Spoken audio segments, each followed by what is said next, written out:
이혼하자. 박노식, 71세. 그가 먼저 꺼낸 말이었다. 이순자는 고개도 들지 않고 대답했다. 그래요. 이제 그만 싸우고 살자고요. 38년.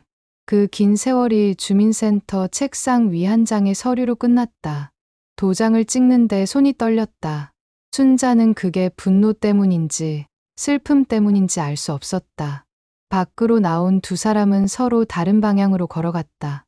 순자는 버스 정류장으로, 노식은 지하철역으로. 그런데 이상했다. 발걸음이 무거웠다. 마치 큰 짐을 내려놓았는데 오히려 더 무거워진 기분이었다. 집에 돌아온 순자는 텅 빈 거실을 둘러봤다. 노식의 낡은 슬리퍼, 리모컨 옆에 놓인 돋보기, 소파에 눌린 자국. 모든 게 그대로인데 주인만 없었다. 이게 내가 원하던 거였나. 순자는 창문을 열었다. 저녁 바람이 차갑게 들어왔다. 그제야 눈물이 났다. 미워서 한 이혼인데 왜 이렇게 속이 텅 빈 걸까? 3개월이 지났다. 순자는 아침마다 밥을 한 공기만 짓는다. 예전엔 2공기가 습관이었는데 자꾸 실수로 많이 짓곤 했다. 국도 한 사람 먹을 만큼만 끓이는데 간을 맞추다 보면 어김없이 노식의 목소리가 들렸다. 여보, 오늘 국 좀 싱겁네. 아니, 지금은 그런 소리 들을 일도 없다. 그런데 왜 자꾸 그 목소리가 맴도는 걸까? 동네 슈퍼 앞 벤치가 순자의 단골 자리가 됐다. 지나가는 사람들을 보며 시간을 보낸다. 어떤 부부는 손을 잡고 걷고 어떤 부부는 한참 떨어져서 걷는다. 순자는 생각했다. 우린 어느 쪽이었나. 한편 노식은 월세방 벽을 보며 소주를 마셨다. 정비소 일을 그만둔 뒤 할 일이 없어졌다. 친구들은 가끔 연락이 와도 술자리만 제안했다. 그것도 지겹다. 순자는 뭐 하고 있으려나. 혼잣말이 늘었다. 예전엔 순자가 잔소리를 많이 한다고 싫어했는데 지금은 아무도 말을 거는 사람이 없다. 텔레비전 소리만 덩그러니 울릴 뿐이다. 어느 날 노식은 냉장고를 열었다가 김치통을 보고 멈췄다. 편의점에서 산 김치였다. 한 입 베어 물었는데 맛이 없었다. 순자가 담근 김치는 새콤하면서도 아삭했는데 이혼하면 자유로울 줄 알았는데 노식은 김치통을 닫고 한숨을 쉬었다. 토요일 아침 순자는 장을 보러 전통시장에 갔다. 청경채를 고르던 중 뒤에서 익숙한 목소리가 들렸다. 이거 얼마예요? 깜짝 놀라 돌아보니 노식이었다. 노식도 순자를 보고 굳었다. 두 사람은 잠시 서로를 쳐다보다가 어색하게 인사했다. 여기 오셨네요. 반찬 좀 사러. 노식의 손에는 비닐봉지 하나가 덩그러니 들려 있었다. 순자는 그의 얼굴을 봤다. 살이 빠진 것 같았다. 핏기도 없었다. 밥은 잘 먹고 다녀요. 뭐 그럭저럭. 대화가 끊겼다. 하지만 두 사람 다 발이 떨어지지 않았다. 순자가 먼저 말했다. 시간 있으면 밥 한 끼 할래요? 오랜만에. 노식은 잠시 망설였다. 하지만 거절할 이유를 찾지 못했다. 그럴까요? 두 사람은 시장 입구에 있는 작은 국밥집으로 갔다. 옛날 자주 오던 곳이었다. 주인 할머니가 반갑게 맞아줬다. 어머, 두 분 오랜만이네요. 요새 안 보여서 어디 이사라도 가셨나 했어요. 순자와 노식은 서로 눈치를 보며 애매하게 웃었다. 그냥 좀 바빴어요. 국밥이 나왔다. 김이 모락모락 피어올랐다. 노식이 숟가락을 들다가 말했다. 요즘 혼자 끓여 먹으니까 맛이 안 나더라고. 순자는 국물을 떠먹으며 대답했다. 나도요. 혼자 해 먹으니까 간도 안 맞고 그냥 먹기만 하는 것 같아요. 두 사람은 밥을 먹으면서 이런저런 이야기를 나눴다. 날씨, 건강, 동네 소식. 부부일 때는 이런 대화도 싸움의 씨앗이 됐는데 지금은 그냥 편했다. 식사가 끝나고 계산대 앞에서 둘 다 지갑을 꺼냈다. 내가 낼게요. 아니, 내가. 결국 노식이 먼저 카드를 냈다. 순자는 입을 삐죽였지만 굳이 더 우기지 않았다. 밖으로 나오자 햇살이 따뜻했다. 두 사람은 나란히 걸으며 시장 골목을 빠져나왔다. 순자가 말했다. 그럼 몸 건강하고요. 당신도. 두 사람은 각자의 길로 돌아갔다. 하지만 이상했다. 발걸음이 가벼웠다. 마치 오래된 친구를 만나고 온 기분이었다. 그날 이후 일주일쯤 지났을까. 순자의 휴대폰이 울렸다. 여보세요? 나, 노식이에요. 순자는 놀라서 휴대폰을 꽉 쥐었다. 무슨 일이세요? 아니, 그냥, 그날 밥 잘 먹어서 인사하려고. 순자는 웃음이 났다. 이혼한 사이가 밥 한 끼 먹고 전화를 하다니. 별 말씀을요. 저도 오랜만에 편하게 밥 먹었어요. 짧은 침묵이 흘렀다. 노식이 다시 입을 열었다. 요즘 날씨가 쌀쌀한데 감기 조심하세요. 네, 당신도요. 전화를 끊고 순자는 한참을 멍하니 앉아 있었다. 이혼 후 처음으로 마음이 따뜻해지는 기분이었다. 그 뒤로 가끔 전화가 왔다. 처음엔 일주일에 한 번, 그 다음엔 사흘에 한 번, 나중엔 이틀에 한 번씩. 오늘 비 온대요. 우산 챙기세요. 아, 네. 고마워요. 당신도 조심하고요. 통화 내용은 짧았지만 그 짧은 목소리가 서로의 하루를 채워줬다. 어느 날 저녁 순자에게 낯선 번호로 전화가 왔다. 여보세요. 혹시 박노식 씨 보호자세요? 네. 전 보호자가 아닌데요. 휴대폰에 비상연락처로 등록돼 있어서요. 지금 응급실에 계십니다. 낙상 사고로. 순자는 아무 말도 못하고 전화를 끊었다. 손이 떨렸다. 재킷을 걸치고 뛰쳐나갔다. 택시를 타고 병원으로 향하는 내내 순자는 가슴이 두근거렸다. 왜 혼자 계시다가 넘어진 거야? 주변에 아무도 없었나? 응급실에 도착하니 노식은 침대에 누워 있었다. 다리에 깁스를 하고 있었다. 당신, 괜찮아요. 노식은 순자를 보고 멋쩍게 웃었다. 미안해요. 깜짝 놀랐죠? 놀라긴요. 왜 혼자 이런 일을 당하고 연락도 안 하고. 순자의 목소리가 커졌다. 노식은 고개를 숙였다. 이혼했는데 연락하기가 미안해서. 순자는 한숨을 쉬고 옆 의자에 앉았다. 그래도 다친 건데 혼자 어떻게 하려고 그랬어요. 노식은 순자를 가만히 보다가 말했다. 그래도 와줘서 고마워요. 순자는 대답 대신 노식의 이불을 고쳐 덮어줬다. 예전에도 이렇게 했었다. 노식이 아플 때마다 병원에서 입원 수속을 밟고 순자는 노식 옆에 남았다. 밤새 간호사가 몇 번 들어왔지만 순자는 자리를 뜨지 않았다. 새벽녘 노식이 깨어 순자를 봤다.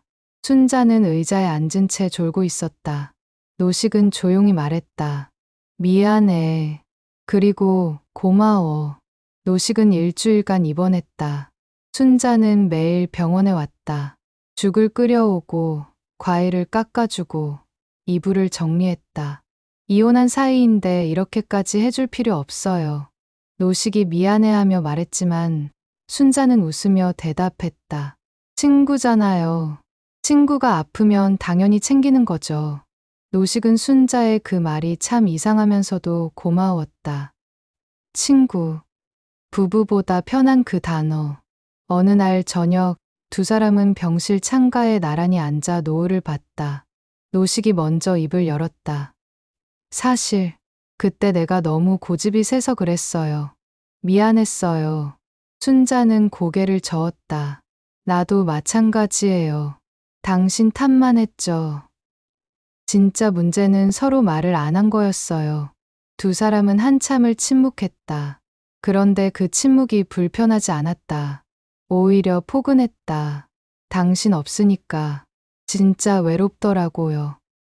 노식의 고백에 순자도 고개를 끄덕였다. 나도요. 혼자 있으니까 당신 생각이 자꾸 나더라고요. 두 사람은 서로를 보며 웃었다. 옛날처럼 다정한 웃음은 아니었지만 서로를 이해하는 미소였다.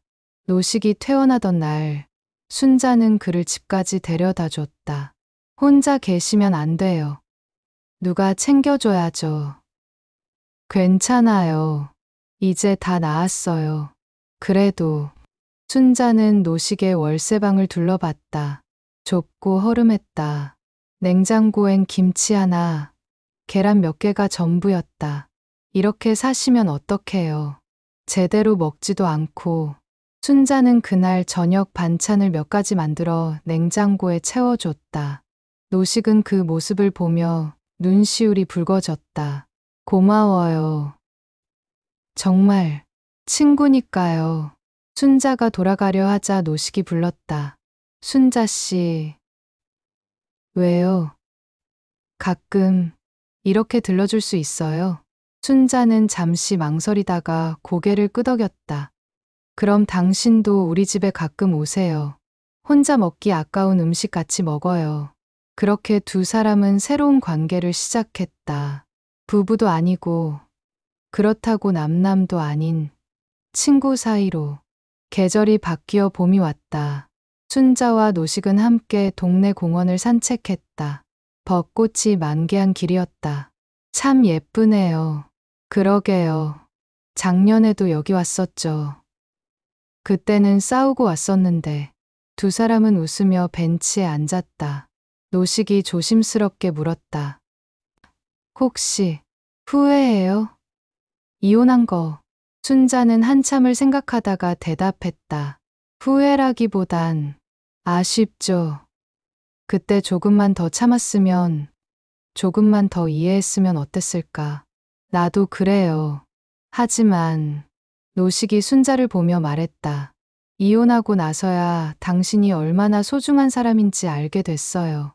부부일 땐 당연하게 여겼는데 순자의 눈가에 눈물이 맺혔다. 나도요. 당신 없는 하루가 이렇게 길 줄 몰랐어요. 두 사람은 한참을 말없이 앉아 있었다. 벚꽃잎이 바람에 날려 두 사람 위로 떨어졌다. 그럼 다시 결혼할까요? 순자가 조심스럽게 물었다. 노식은 고개를 저었다. 아니요. 이제 결혼은 우리한테 무거워요. 그냥 이렇게 친구로 지내요. 서로 부담 없이. 순자는 조금 아쉬웠지만 고개를 끄덕였다. 그게 나을 것 같아요. 우린 부부보다 친구가 더 잘 맞나 봐요. 두 사람은 벤치에서 일어나 다시 걷기 시작했다. 벚꽃길을 천천히, 나란히 6개월이 흘렀다. 순자와 노식은 여전히 따로 산다. 하지만 매주 수요일과 토요일 함께 시장에 간다. 장을 보고 밥을 먹고 이런저런 이야기를 나눈다. 동네 사람들은 신기한 듯 바라본다. 이혼했는데 저렇게 친하게 지낼 수 있나? 참 특이한 사이네. 하지만 두 사람은 신경 쓰지 않는다. 세상이 뭐라 하든 이게 그들에게 가장 편한 방식이니까. 어느 날 순자의 집 싱크대가 고장 났다. 순자는 노식에게 전화했다. 미안한데 수리 좀 도와줄 수 있어요? 당연하죠. 금방 갈게요. 노식은 공구를 들고 와서 싱크대를 고쳤다. 순자는 그 사이 저녁을 준비했다. 오늘 저녁 같이 드세요. 김치찌개 끓였어요. 그래요? 당신 김치찌개 오랜만이네. 두 사람은 밥상을 마주하고 앉았다. 예전처럼 자연스러웠다. 다만 이젠 싸우지 않았다. 찌개 맛있네요. 짜지 않아요. 딱 좋아요. 순자는 그 말에 미소를 지었다. 예전엔 이 한마디가 그렇게 중요했는데 이젠 그냥 기쁘기만 했다. 가을이 왔다. 순자는 김장을 했다. 혼자 먹기엔 너무 많았다. 노식 씨, 김장김치 좀 가져가세요. 노식은 기뻐하며 김치통을 받았다. 고마워요. 편의점 김치는 맛이 없어서. 당연히 맛없죠. 집에서 담근 게 최고지. 노식은 김치를 맛보고 눈을 감았다. 이 맛이야. 이게 순자 씨 김치지. 순자는 그 모습을 보며 마음이 따뜻해졌다. 사랑은 아니었다. 하지만 정이었다. 오랜 세월 함께 쌓아온 그 무엇으로도 설명할 수 없는 정. 어느 날 저녁 두 사람은 순자의 집 거실에서 차를 마셨다. 우리 참 이상한 사이 같아요. 순자가 웃으며 말했다. 맞아요. 남편도 아니고 남도 아니고. 하지만 이게 좋아요. 서로 부담 없고. 노식은 고개를 끄덕였다. 사랑은 끝났지만 정은 남았네요. 그러게요. 정이 이렇게 따뜻한 줄 몰랐어요. 두 사람은 창밖을 봤다. 저녁 노을이 아름다웠다. 두 사람의 그림자가 나란히 드리워졌다. 1년이 지났다. 순자와 노식은 여전히 각자의 집에서 산다. 하지만 거의 매일 만난다. 함께 시장 가고, 산책하고, 밥 먹고, 차 마신다. 누군가 묻는다.